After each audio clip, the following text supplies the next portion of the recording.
কয়েক বছর আগেও পহেলা বৈশাখ মানে ছিল আমার কাছে বিশাল আয়োজন। নতুন শাড়ি কেনা, দুহাত ভরে পরার জন্য কাচের চুড়ি, মাসব্যাপী কবিতা আবৃত্তির জন্য রিহার্সাল, ভার্সিটিতে আলপনা আঁকা, প্রভাত ফেরির জন্য আয়োজন, আরও কত কী, সেসবই আজকে আমার কাছে স্মৃতি। আসসালামু আলাইকুম সবাইকে, কেমন আছেন সবাই? আমি পূর্ণিয়া, ওয়েলকাম করছি আপনাদেরকে আমার নতুন একটি ভিডিওতে। এবারের পহেলা বৈশাখে আমরা চলে গিয়েছিলাম টিএসসিতে এসেই আমরা চলে আসি কলাভবনে এসেই দেখতে পাই গান বাজনা করছে। আমি একটি লাল রঙের শাড়ি পরেছি এবং আমার ছেলেকে একটি সাদা রঙের পাঞ্জাবি পরিয়ে দিয়েছি। পাঞ্জাবি পরে তো সে খুব খুশি, আমাকে বলছে আম্মু আমার একটা ছবি তুলে দাও, ভিডিও করে দাও। কথা বলতে বলতেই ওর চোখ পড়ে বেলুনের দিকে। বেলুন দেখেই ওর বাবার কাছে বায়না জুড়ে দেয় আমাকে বেলুন কিনে দিতে হবে। এরপর ওর বাবা ওকে বেলুন এবং পতাকা কিনে দেয়। বেলুন এবং পতাকা পেয়ে সে তো খুবই খুশি। এরপর আমি আপনার ভাইয়ের কাছে বললাম এখানকার কলা ভর্তা খাবো। কলা ভর্তা খাওয়ার জন্য আমরা এই মামার দোকানে গেলাম। মামার দোকানে কলা ভর্তা ছিল না আজকে, মিক্সড একটা ভর্তা ছিল। আমি প্রায় আসলে এই মামার দোকানে ভর্তা খাই। মিক্সড ভর্তাটাও আলহামদুলিল্লাহ খুবই সুস্বাদু ছিল। মামার দোকান থেকে মিক্সড ভর্তা খেয়ে আমরা এখান থেকে বের হয়ে চলে যাই টিএসসির দিকে।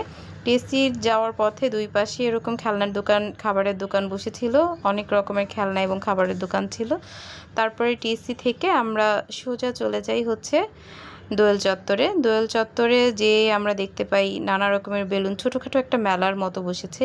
এখানে ঘর সাজানোর অনেক রকম জিনিসপত্র ছিল, হ্যাঙ্গিং, অনেক শোপিস ছিল, মাটির হাঁড়ি পাতিল ছিল, রং বেরঙের তাল পাখা ছিল, তারপরে আরও অনেক ধরনের ঘর সাজানোর জিনিসপত্র ছিল, ল্যাম্প ছিল, সুন্দর সুন্দর আয়না ছিল, আরও অনেক কিছু।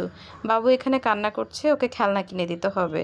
ওকে এখান থেকে কোনো খেলনাই কিনে দেয়নি, কারণ ওর বাসায় অলরেডি অনেক খেলনা আছে, যার কারণে নতুন করে আর কোনো খেলনা কিনে দিতে চাচ্ছিলাম না আজকে। এরপর আমরা এখান থেকে বেলুড় রোডের উদ্দেশ্যে রওনা দিই। বেলুড় রোডে যাওয়ার পথেই আমরা সুন্দর একটি পানির ফোয়ারা দেখতে পাই। এই পানির ফোয়ারার সামনে মাহিরের কিছু ছবি এবং ভিডিও করে নিই। মাহির এখানেও মন খারাপ করে রেখেছে যেহেতু ওকে কোনো খেলনা কিনে দেয়নি।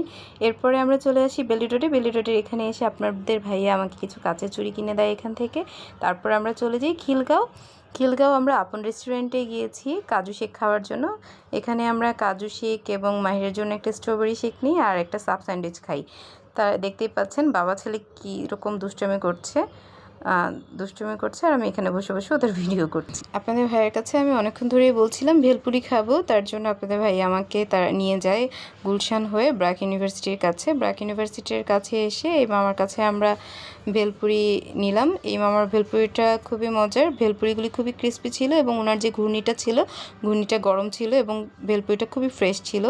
ভেলপুরি খেয়ে আমরা বাসার উদ্দেশ্যে রওনা দিই। বাসায় এসে আপনাদের ভাই আমাকে আরও কিছু ছবি তুলে দেয়। এই তো এভাবেই আমরা এবারে আমাদের পয়লা বৈশাখ উদযাপন করি।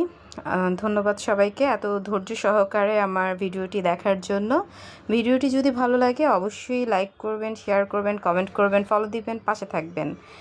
আবারও পয়লা বৈশাখের শুভেচ্ছা জানিয়ে আমি আজকে আমার ভিডিওটিকে শেষ করছি। ধন্যবাদ সবাইকে, ভালো থাকবেন। আসসালামু আলাইকুম।